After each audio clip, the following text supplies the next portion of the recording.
racing, wondering what her mother was doing and why it felt so dangerous. The next morning, Willow Creek was different. A strange fog hung over the town, thick and unnatural, clinging to the streets like a shroud. Clara went to school despite her fear because Elisa insisted. "You're stronger than they are," she said, her eyes fierce. Clara clung to those words, but her stomach churned as she approached the schoolhouse. Tommy and his gang were there, smirking, but something was off. They looked pale, their eyes darting nervously. Clara overheard Billy whispering to Nate. "Did you hear it last night? That sound in the fields?" Nate nodded, his face ashen. Class dragged on, but at recess, the boys didn't approach Clara. Instead, they kept the distance, huddling by the fence. Clara noticed Tommy rubbing his arm where a strange bruise had appeared, a perfect circle like a burn. She tried to focus on her drawings, but the air felt heavy, and the other children whispered about odd things, animals acting strangely, lights flickering in their homes, and dreams of shadows chasing them through cornfields. That afternoon, as Clara walked home, she saw something that made her stop. A crow dead lay in the middle of the path, its feathers scorched as if by fire. Clara stepped around at her heart pounding, and hurried home. Elisa was in the garden tending to her herbs, but her hands were stained with something dark. Not dirt, but something thicker. "Ma, what's happening?" Clara asked. Elisa smiled, but it didn't reach her eyes. "Just nature taking its course," she said. Clara didn't believe her. That night, the town's unease grew. Tommy Granger didn't show up to school the next day. Word spread that he'd been found in his room screaming about a woman in the shadows who'd burned his arm. His parents called it a nightmare, but the bruise on his arm was real and it was spreading. Billy and Nate were next, both waking with similar marks, their stories eerily similar, a figure in the dark, a voice like Eliza's, whispering warnings. The townsfolk began to talk, their whispers turning to accusations. Eliza Hensley was no ordinary woman, they said. Some remembered old stories, rumors that her family had once been tied to strange rituals, to powers no one could explain. Clara overheard these whispers when she went to the general store with her mother. The townsfolk stared, some crossing the street to avoid them. Eliza seemed unfazed, but Clara felt the weight of their fear. At home, she confronted her mother. "Ma, are you doing something to them?" To Tommy and the others, Eliza's eyes softened, but her voice was firm. "I'm protecting you, Clara. That's all you need to know." But Clara couldn't shake the feeling that her mother was hiding something big. The truth began to unravel when Sophie came to the farm, her face pale. "Clara, you need to see this," she said, pulling her to the edge of the cornfield. There, hidden among the stalks, was a circle of stones, just like the one Clara had seen her mother use. But this one was older. The ground within it blackened as if burned. Sophie whispered, "My grandma says your M's family used to be witches. They could do things, Clara. Bad things." Clara laughed it off, but the words stuck in her mind. Which it was ridiculous, wasn't it? Yet the growl in the cornfield, the bruises, the fog. It all felt connected. That night, Clara snuck into her mother's room and found the leather book. She opened it, her hands trembling, and saw pages filled with symbols, drawings of circles, and words in a language she didn't understand. One page showed a figure, a woman, surrounded by shadows, her hands raised. Clara's breath caught. Was this her mother? Before she could read more, Eliza appeared in the doorway, her face a mix of anger and fear.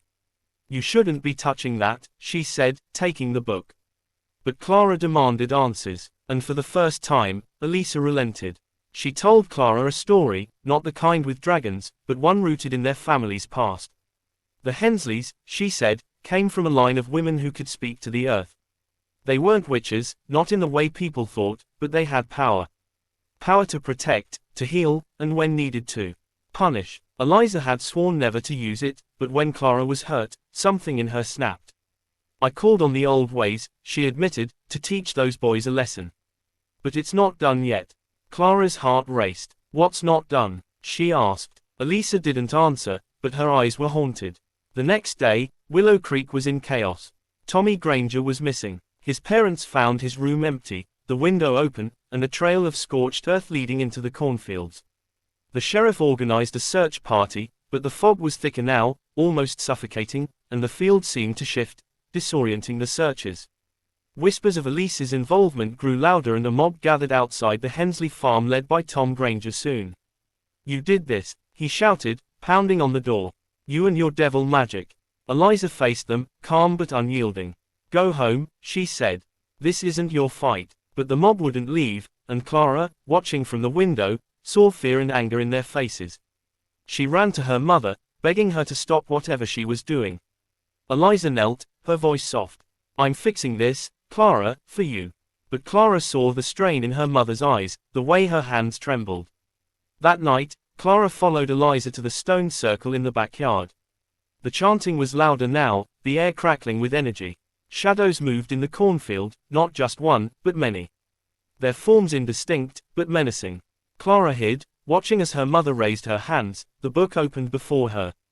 The shadows surged forward and Clara realized they weren't just shadows. They were something else, something Elisa had summoned. And then she saw him. Tommy stumbling out of the cornfield.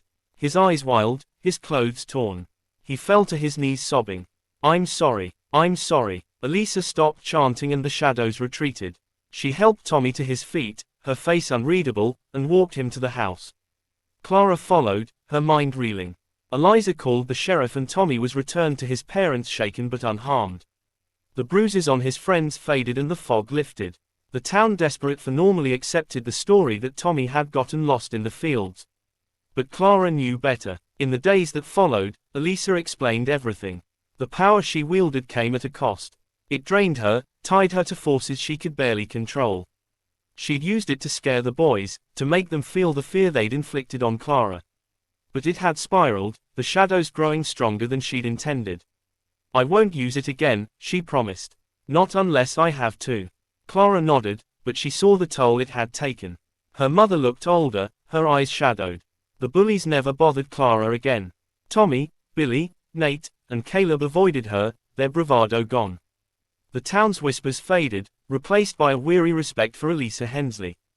Clara returned to school, her head held high, her drawings bolder than ever. But she carried a new weight, the knowledge of her mother's power, and the fear of what it might mean for their future. Years later, Clara would find the leather book hidden in the attic. She'd open it, her fingers tracing the symbols, and feel a spark within her, a whisper of the same power. She'd close the book, not ready to face it, but knowing that one day she might have to. For now, she was just Clara Hensley, the farm girl who'd faced bullies and won. Not because of magic, but because of the fierce love of a mother who would burn the world to protect.